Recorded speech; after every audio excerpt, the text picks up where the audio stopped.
Hello students, आज के इस लेक्चर में हम लोग क्लिफोर्ड गिर्स के बुक्स की क्रोनोलॉजी देखेंगे।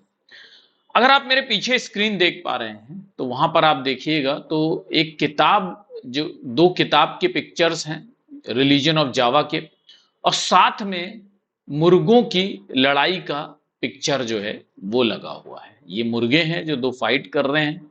तो याद रखिएगा, क्लिफोर्ड गिर्स ने ही कॉक फाइट दिखाया था और डीप प्ले और थिक डिस्क्रिप्शन का कॉन्सेप्ट दिया था। डीप प्ले और थिक डिस्क्रिप्शन कॉन्सेप्ट मैं आप लोगों को ऑलरेडी बता चुका हूं। ठीक है, डीप प्ले वो होता है जहां पे जो छिप करके किया जाता है और जिसमें बहुत सारा पैसा इन्वॉल्व होता है। इस तरह का गैम्बलिंग वगैरह जो होता है उसको डीप प्ले कहते हैं। अब आते हैं जो आज का टॉपिक है। टॉपिक ये है कि भैया हमें क्रोनोलॉजी याद नहीं होती है किताबों की। बहुत सारे थिंकर्स के क्रोनोलॉजी में आप लोगों को याद करा चुका हूं। काफी सारे स्टूडेंट्स की लगातार डिमांड आ रही है कि सर और भी थिंकर्स की क्रोनोलॉजी याद करा दीजिए।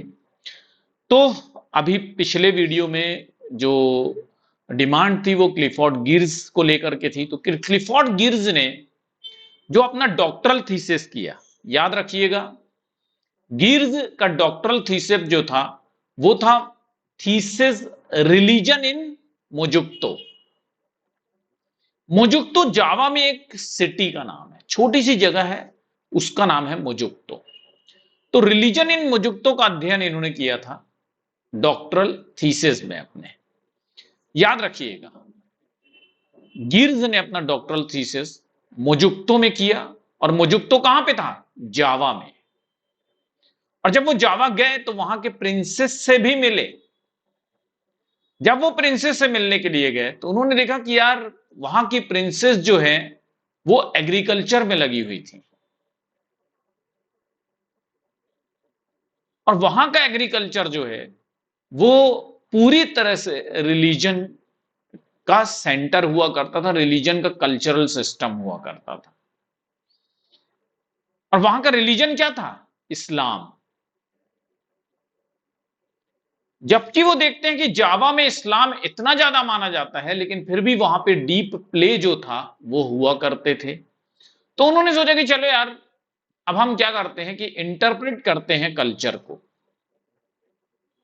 और जब उन्होंने कल्चर को इंटरप्रेट किया तो फिर उन्होंने नगाड़े बजाए और वहां पे एक लोकल नॉलेज जो है स्प्रेड की उनके कल्चर की।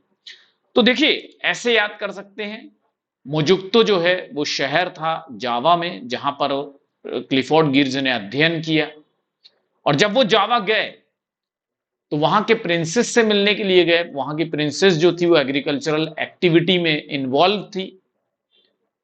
वहां की प्रिंसेस ने उन्हें बताया कि यहाँ का एग्रीकल्चर जो है वो रिलीजन से जुड़ा हुआ है, और यहाँ पे जो रिलीजन है वही कल्चर है। तो क्लिफोर्ड गिर्स ने पूछा कि भैया फिर रिलीजन क्या है? तो उन्होंने बोला इस्लाम। क्लिफोर्ड गिर्स ने देखा कि यार इस्लाम होते हुए भी वहां पर इतने सारे डीप प्ले हो रहे हैं। तो उन्होंने बोला कि यार ये डीप प्ले क्यों हो रहे हैं, इस चीज को इंटरप्रेट करना चाहिए। और वो फिर इंटरप्रिटेशन में लग गए वहां के कल्चर में। और जब उन्होंने इंटरप्रेट कर लिया तो उन्होंने नगाड़े बजा बजा करके उस नॉलेज को लोकल लेवल पर स्प्रेड कर दिया। तो स्टूडेंट, इस तरह से आप क्रोनोलॉजी जो है वो पूरी याद कर सकते हैं। सबसे पहली किताब उनकी रिलीजन ऑफ जावा है, दूसरी पेडलर एंड प्रिंसेस है, तीसरी एग्रीकल्चरल इन्वॉल्यूशन है, चौथी agricultural religion as a culture system है, और पांचवा जो है वो है इस्लाम ऑब्जर्व, छठवां जो है वो है डीप प्ले, सातवां इंटरप्रिटेशन ऑफ कल्चर, आठवां नगारा, और नौवा जो है वो है लोकल नॉलेज। ठीक है, मुझे लगता है कि आप लोगों को बहुत अच्छी तरह से याद हो गई होंगी। और अगर आप और भी किसी थिंकर का क्रोनोलॉजिकल ऑर्डर जानना चाहते हैं, इसी तरह से कहानी के रूप में समझना चाहते हैं, तो कमेंट बॉक्स में कमेंट करके बता दीजिएगा, थिंकर का नाम मैं उस पर ले आऊंगा। और स्टूडेंट, जेआरएफ बूस्टर कोर्स जो है वो चालू होने वाला है, 10 अप्रैल तक लगभग चालू हो जाएगा।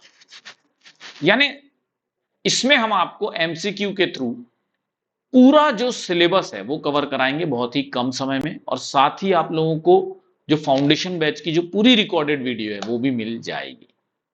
और साथ में आप लाइव क्लास भी कर पाएंगे पेड क्लासेस के पूरे।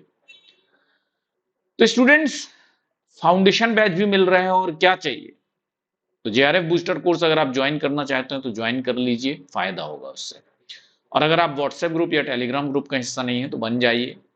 और पेपर वन की क्लास नहीं देखते हैं तो देखना शुरू कर दीजिए, क्योंकि पेपर वन की क्लास अगर आप नहीं देखेंगे तो थोड़ा सा कठिनाई होगी नेट जेआरएफ क्वालिफाई करने में। तो जरूर से देखा कीजिए। Thank you very much students, all the best, bye bye.